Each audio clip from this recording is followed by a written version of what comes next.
If you're tired of being a big back like I was, watch this.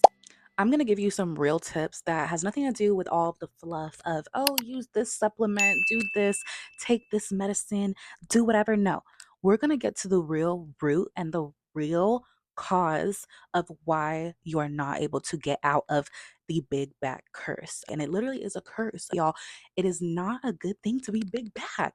And I know that we make jokes about it. It's kiki funny, eat whatever you want, this and that, but it's really just not healthy. Here is how I got my mindset out of it because honestly, your mindset is the very first step to getting yourself out of that curse. Number one is getting yourself disciplined. There's no way around it. You have to be disciplined, okay? Discipline, first of all, comes with saying, I am not a dog, okay? I don't need to reward myself with treats. That was my biggest issue. I was like, oh, I had a hard day. I deserve a treat.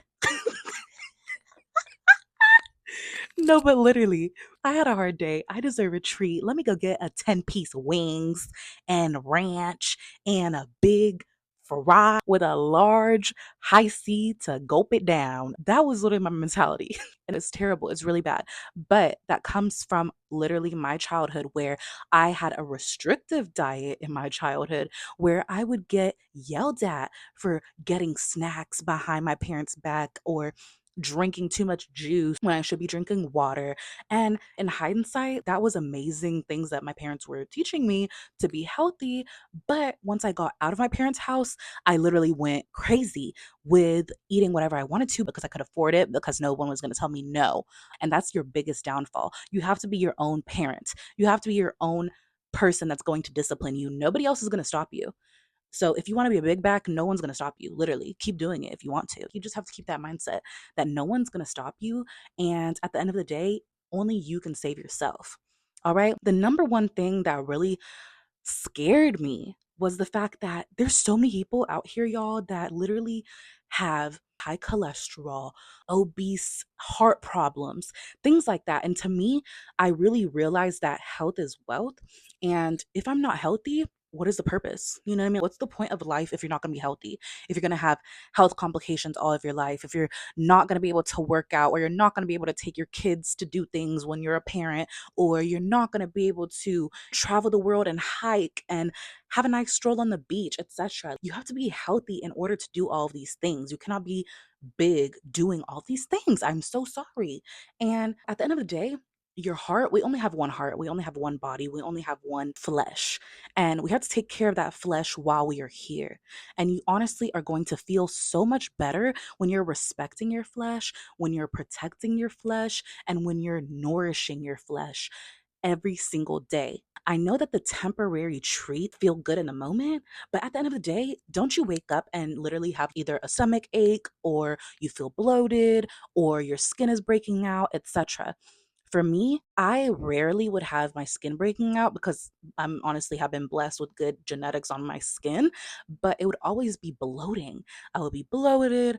I would feel not confident in my clothes, not confident in bathing suits, things like that. And I really had to get to the root of it. I'm not being disciplined right now.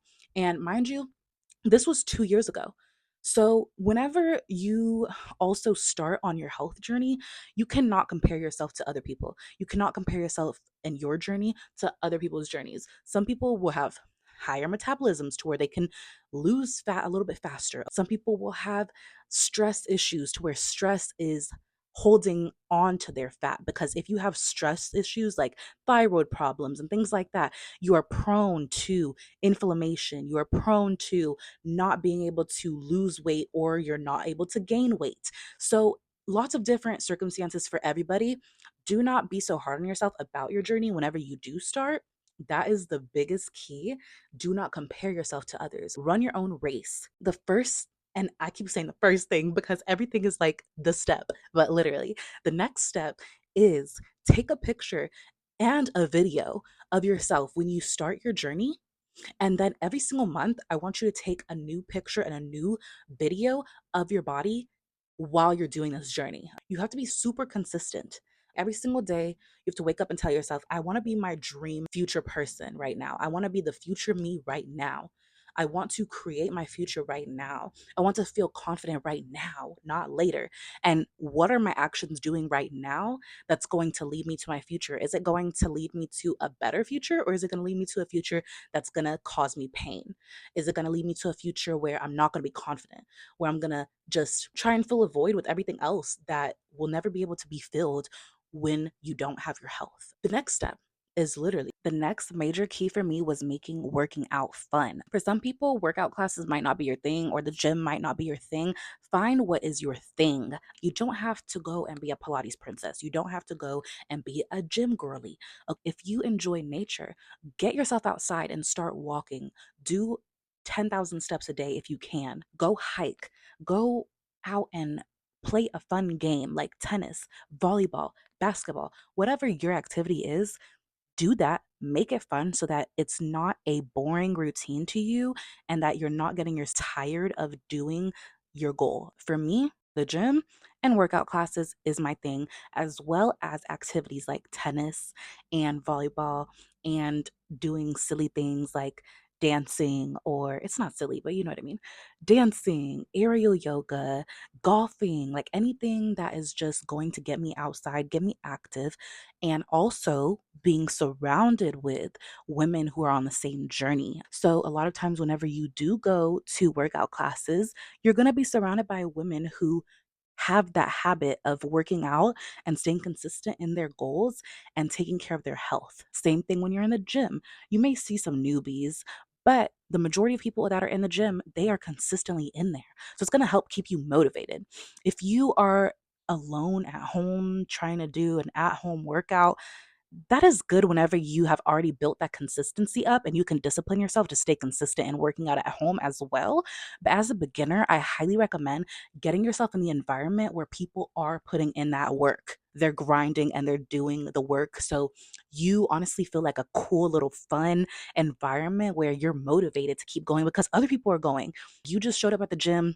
And say if you just started and you're kind of being lazy and you're like, well, I showed up, I did 10 minutes, cool.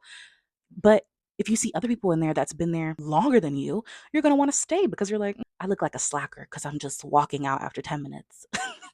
And that was honestly one of my motivations. So doing that is going to really help you stay consistent. Also, like I mentioned, aerial yoga, dances, anything that is going to get you in that feminine energy of where you're feeling good and confident and sexy and beautiful while you're working out and while you're taking care of your body. Being in a gym 24/7 is not all that a woman's body needs. You should not be only lifting weights 24/7. You need to get that yoga in. You need to get that stretching in. You need to get dancing and flowing in your body. So make sure that you're doing that as well. Don't only pressure yourself to be gym or Pilates or whatever the case is. Have some different flows in your workouts that you're doing so that you don't get tired of them. The next thing is thinking of food as solely fuel for your body. If you are looking at food as a treat, like I said, we're not dogs. We don't need a treat. We need things that's going to nourish our bodies and make us feel good from the inside out. So once you start looking at food as, is this nourishing me? Yes or no? Or is this killing me?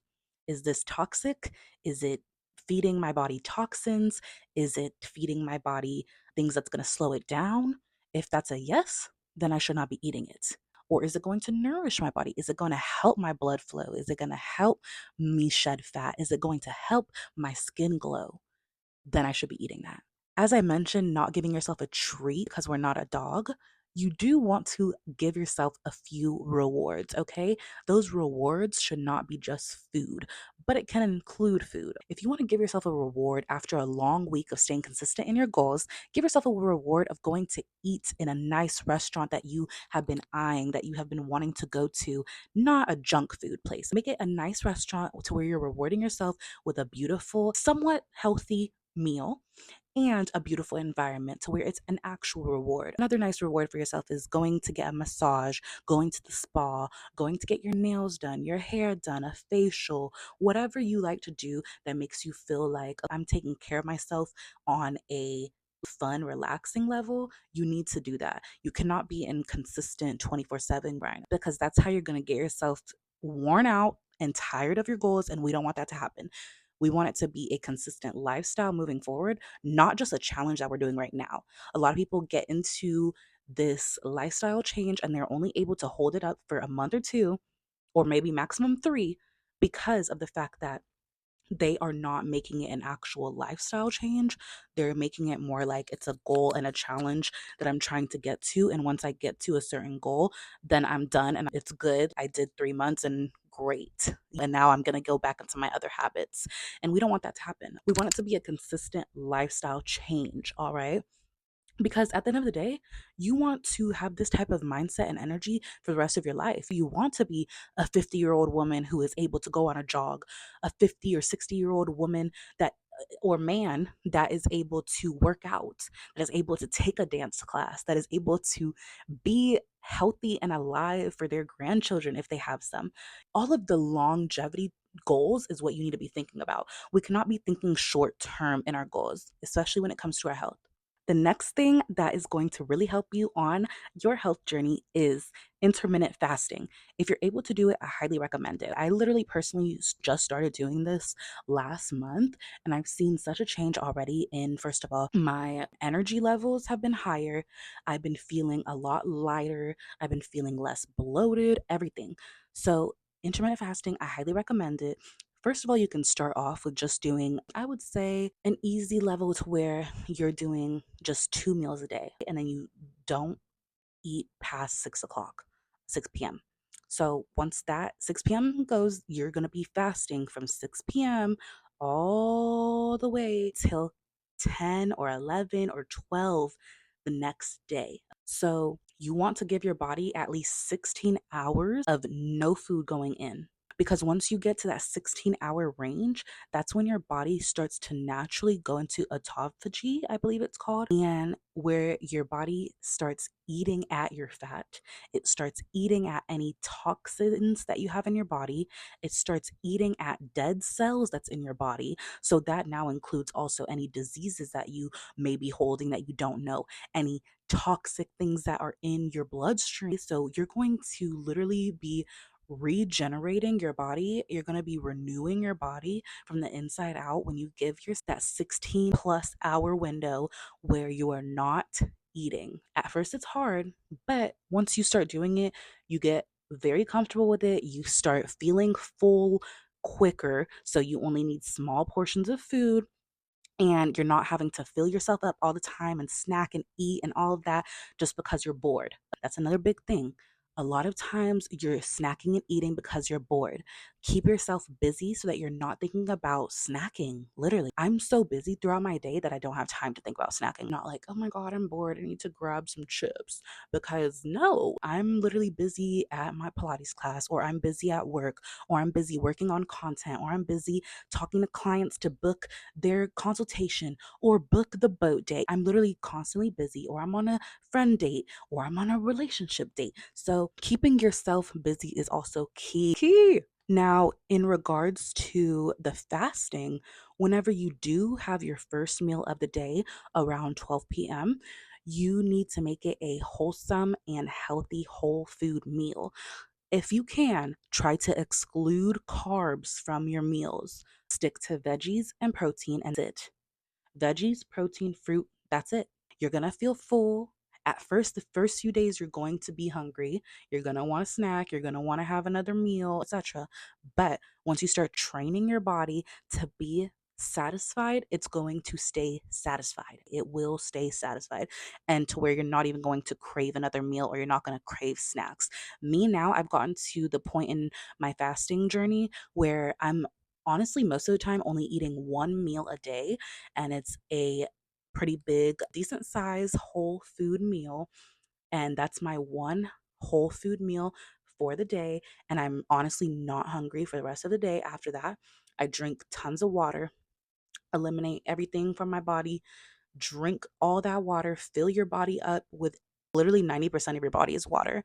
So you need to be refilling that tank every single day. And when you're filling that tank with water, you also are less hungry because your stomach is literally full with liquid. So, stomach is not signaling to your brain, hey, I'm hungry. We need to eat right now. So, keeping yourself full with water and tea is an amazing way to do it. Another major key is literally cutting out sweets as much as possible. That is something that was really hard for me because I love a sweet drink when it comes to iced latte, boba. I also love ice cream. I love cookies, things like that. So the sweet treats were really hard for me to cut out. But honestly, with the drinks especially, those hold so many calories that we don't even realize. You can drink a latte and you literally just had the amount of calories of a whole meal, but it did not make you feel satisfied, did it? No, it did not. So we really have to try and stop. If you are so addicted to them, I honestly recommend doing 2 days out of the week where you do get that latte or that ice cream, but only have it happen at maximum 2 days out of the week. Anything more than that, you're going to start spiraling back into the habit of having it every single day because sugar is super addictive. It's literally like a drug to our brain and our body. And we have to really try to train our brain to get out of that addiction. Another thing is to get rid of people or distance yourself from people who are not taking care of their health. This is a hard one, but if you are on your health journey and you're surrounded with friends who eat junk food all day, drink alcohol all day or every weekend, snacking all day, just always treating themselves to unhealthy habits, you're going to easily fall back into the trap because you're surrounded by that. Same thing with working out. If your friends are never working out, they're never keeping up with themselves, it's going to be hard for you to stay consistent with it, especially if this is your first time really getting into a healthy lifestyle habit. And what I found was that whenever I distanced myself and just got into my own bubble of, hey, I need to really work on myself right now and I need to do what's best for me because right now this is an era of my life where I have to take it seriously so that the rest of my life is beautiful and amazing. And these are our young years. We're supposed to be taking care of ourselves as much as we can because whenever we're older, we're not going to be able to reverse a lot of the things that we're doing to ourselves right now. And if some of your friends don't understand that, or they think that you're taking life too seriously, or, oh, you're boring because you're not drinking anymore, or you're boring because you're not doing this and that, those are not your real friends. Real friends want you to be at your best at all times, okay? They want you to elevate, they want you to do better for your life. So, surrounding yourself with the right friends is key as well. Having those accountability partners. And you don't have to be accountability partners every single day calling each other up. Hey, did you go to the gym? No. Hey, let's go to a workout class together this weekend. Hey, let's do yoga together this weekend. Hey, let's go on a walk. Let's in this cute little nature walk that I found. Or let's go walk by the lake, walk by the beach. Let's have a fun dance class that we go to. That is the way that you can keep your friends as your accountability partners with having fun activities that you incorporate into your friendship dates. It's no longer just going to be, hey, let's go out for drinks. Or hey, let's go to the hookah lounge. Or hey, let's go to the club. Or hey, let's go eat dinner somewhere and that's it. Because at the end of the day, if you think about it, like those friendship dates, a lot of them, they're also literally making you have these bad habits because you're trying to fit in with certain friends that are not on the same lifestyle habits as you. And it's making you and your life slow down because you are not disciplined enough to remove yourself from those toxic habits and those toxic people. You just have to be real. You really have to do this and go all in if you're going to go all in. And let me tell you, whenever you're working on yourself and you're becoming your best self, you're going to attract the friends that you need in your life. You're going to attract the friends that have the same mindset as you, that have the same grind as you, that has the same pace as you, the same energy as you, and they're going to keep you motivated. They're going to keep you disciplined. They're going to keep you loving yourself and keep you feeling your best at all times. So always know that friends that you lose because they're not elevating with you, you're going to find those friends that are going to elevate with you, and they're going to be the best ones that you'll ever have in your life. And we have to really just realize that who we surround ourselves with does impact our life and it impacts our health. And this is a clear prime example of it.